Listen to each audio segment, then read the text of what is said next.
Guddu cartoon. বহু বছৰৰ আগৰ কথা।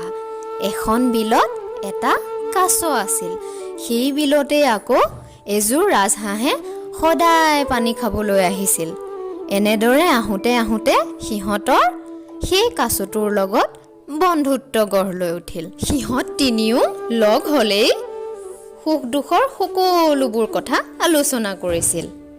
এবাৰ খৰাং বতৰৰ বাবে পানীৰ বৰকৈ আকাল হৈছিল আৰু সেইবাবে চাৰিওফালৰ খাল বিলবোৰ শুকাই গৈছিল। মানুহৰ লগতে আন জীৱ জন্তুবোৰৰো মহা বিপদ হৈছিল। এদিন ৰাজহাঁহে কাছৰ সৈতে খৰাং বতৰৰ বাবে হোৱা সমস্যাবোৰৰ বিষয়ে আলোচনা কৰিলে।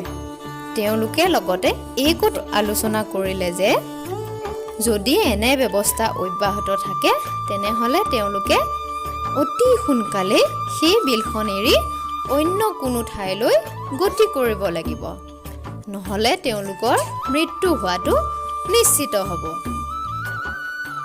ৰাজহাঁহৰ কথা শুনি কাছটো বৰ চিন্তাত পৰিল। সি ৰাজহাঁহযোৰক ক'লে, তোমালোকেতো উৰি উৰি বেলেগ দেশলৈ যাবলৈ পাৰিবা, কিন্তু মইতো উৰিবও নোৱাৰিম।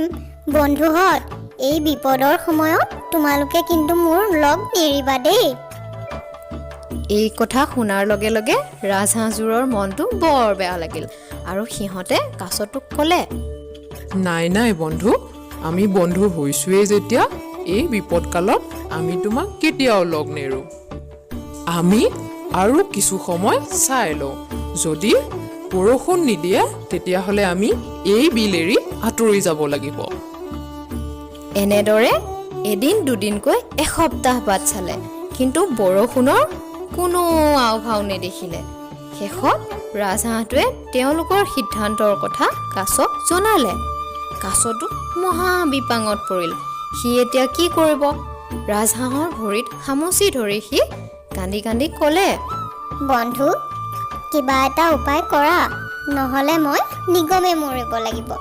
তোমালোকৰ বাহিৰেনো এই সংসাৰত আৰু মোৰ কোন আছে? ৰাজহাঁহ নিৰুপায় হৈ গ'ল। সিহঁতে এতিয়া কি কৰিব? ইপিনে কাছটোৱে ঠেঙৰ পৰাই নেৰা হ'ল। অৱশেষত ৰাজহাঁহৰ মূৰত এটা বুদ্ধি খেলালে। ৰাজহাঁহে ক'লে, বন্ধু, এই বাৰীডাল তুমি জোৰেৰে কামুৰি ধৰা, আমি দুয়ো তোমাক উৰুৱাই লৈ যাম। আৰু সিহঁতে কথামতেই কৰিলে। ইফালে ৰাজহাঁহৰ সৈতে কাছটো উৰি যোৱা দেখা পাই পথাৰতে খেলি থকা ল'ৰা ছোৱালীহঁতে বৰ ৰং পালে। সিহঁতে একেলগে চিঞৰিলে, কাছ উৰিছে চোৱা, কাছ উৰিছে চোৱা, কেনেবাকৈ যদি খহি পৰে বৰ মজা লাগিব। ল'ৰা ছোৱালীবোৰৰ কথা শুনি কাছৰ হাঁহি উঠি গ'ল। সি সিহঁতক কিবা এটা কোৱাৰ প্ৰয়োজন অনুভৱ কৰিলে আৰু মুখ মেলিলে। লগে লগে কাছটো ওপৰৰ পৰা মাটিত ধুপুচকৈ পৰি থাকিল। ল'ৰা ছোৱালীবোৰে কাছটো নি ভোজ পাতিলেগৈ। গতিকে অকণিহঁত, আমি এই সাধুটোৰ পৰা ইয়াকেই শিকিলোঁ যে আনৰ অনুগ্ৰহত কেতিয়াও বাচি থাকিবলৈ চেষ্টা কৰিব নালাগে।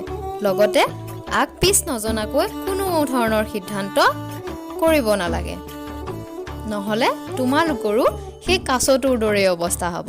এতিয়া বুজিলানে?